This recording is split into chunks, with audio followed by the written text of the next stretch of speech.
In the morning of August 14, 2005, the Helios Flight 522 was about to leave from Larne Airport to Athens Airport in Greece. The flight took off at 9:07 a.m. There were 115 passengers in the plane and 6 flight crew members, and a total of 121 people. The pilot of the flight was the German pilot Hans-Jürgen Martin, who had the experience of flying for 16,900 hours. The co-pilot was the 91-year-old Pemp Saralamps, who had the experience of flying for 7,459 hours. Just 12 minutes after taking off from the plane reached an altitude of 12,040 feet. And after reaching this height, suddenly an alarm went off. The pilot realized that it was a takeoff configuration alarm. Seeing this, they could not think of anything else, because the takeoff configuration alarm went off at the moment the plane took off. But suddenly, the pilot could not understand why this alarm went off at an altitude of 12,000 meters. To find out why, they contacted the ATC.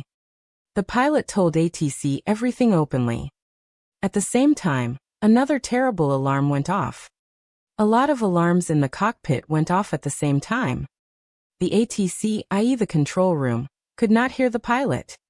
Along with that, the master caution alarm in the plane also went off, which meant that a lot of systems in the plane overheated at the same time. The pilots could not understand anything. What is happening all of a sudden? Hearing all these alarms, the passengers got excited. The crew members tried to calm them down. The passengers were able to sense the presence of oxygen while taking off. And just then the oxygen masks came in the auto mode. At this time, the plane was at an altitude of 18,000 feet. The pilot kept trying to communicate with the control room, but the pilot's words did not reach the ATC. Within a few moments, the plane's contact with the ATC was completely lost. Then the ATC tried to contact the plane many times, but they were repeatedly wasted. The plane kept flying at a higher altitude. It took the plane an hour and 45 minutes to reach Athens on this route. That is, in 10 hours and 45 minutes, the plane had a schedule to reach Athens. At 9:30 a.m., the plane took off at an altitude of 34,000 feet. Then at 9:35 a.m., the plane arrived at the Athens Flight Information Region.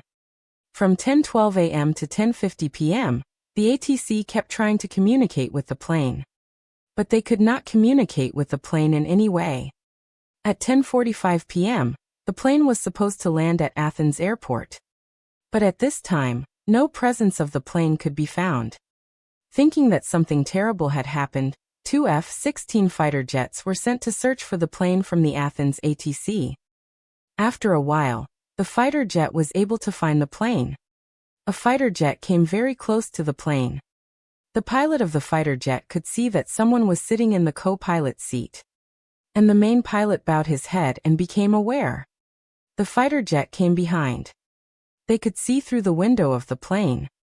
The 2 fighter jets could follow the plane, but no passenger was approaching them. There was no reaction from any passenger. At exactly 11:59 p.m., the pilot of the fighter jet could see that a person was going from the cabin of the plane to the cockpit. For a while, he sat in the seat of the pilot of the plane. The pilot of the fighter jet kept giving signals. The person also tried to say something to the pilots of the fighter jet, but he could not say anything. After a minute, the left engine of the plane stopped working, and the plane kept falling down. At exactly 12 o'clock p.m., the right engine of the plane also stopped working. The person completely lost control of the plane. At 12:04 p.m., the plane crashed at a hill 4 kilometers away from Athens. As the plane crashed, everyone in the plane died.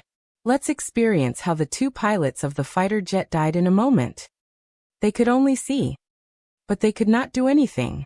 After that, the incident of the helioplane crash became the headline of all newspapers. The whole world knows. An emergency rescue operation is underway. All the dead bodies are taken out of the plane. But after the examination of the dead bodies, researchers found that everyone on the plane had died long before the plane crashed. This is not the end.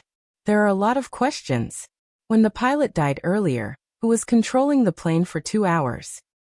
The answer is, as I said earlier, someone was seen coming towards the cockpit. It was flight attendant Andreas. At the time of the plane crash, Andreas was trying to communicate with the air control room of Athens.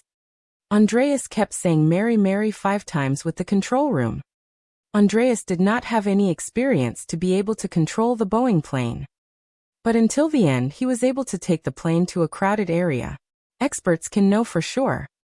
When the plane was falling towards the bomb, the fuel of the engine of the bomb had run out. But then the investigators can know the real reason. They can see a button on the control panel. This was the plane's pressurized button. The officers can understand everything by looking at this button. Actually, this pressurized button controls the airflow in the plane. These engines slowly enter the outside air into the plane, so that oxygen is not seen in the plane. And this pressurized button is kept in automatic mode. And if this button is kept in manual mode, then the captain and the co-pilot have to look at it. To know why this happened, the plane has to go back a day before takeoff. When this plane is taken for routine service, the plane is checked and presented for service.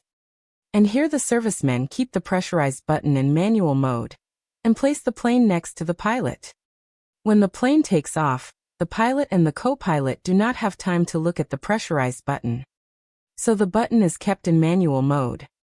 As a result, oxygen is slowly seen in the plane. The passengers are confused. The pilots could hear the alarm correctly.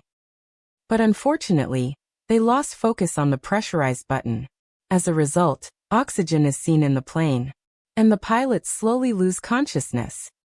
The oxygen mask of the cabin comes down automatically, so the passengers got oxygen for the passengers.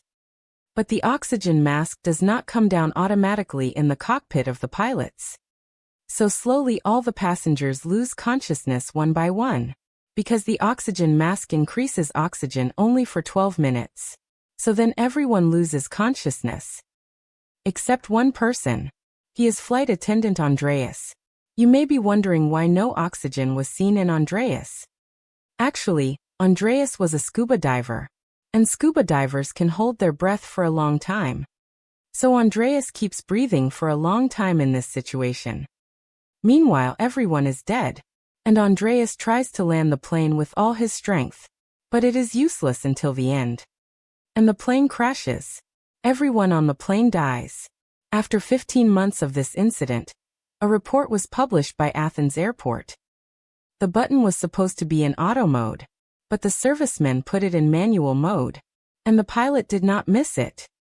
If the servicemen had set it in auto mode, then such a tragic incident would not have happened.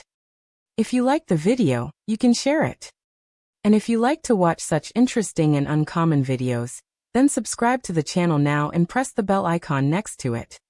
See you in the next episode. Until then, take care. Thank you.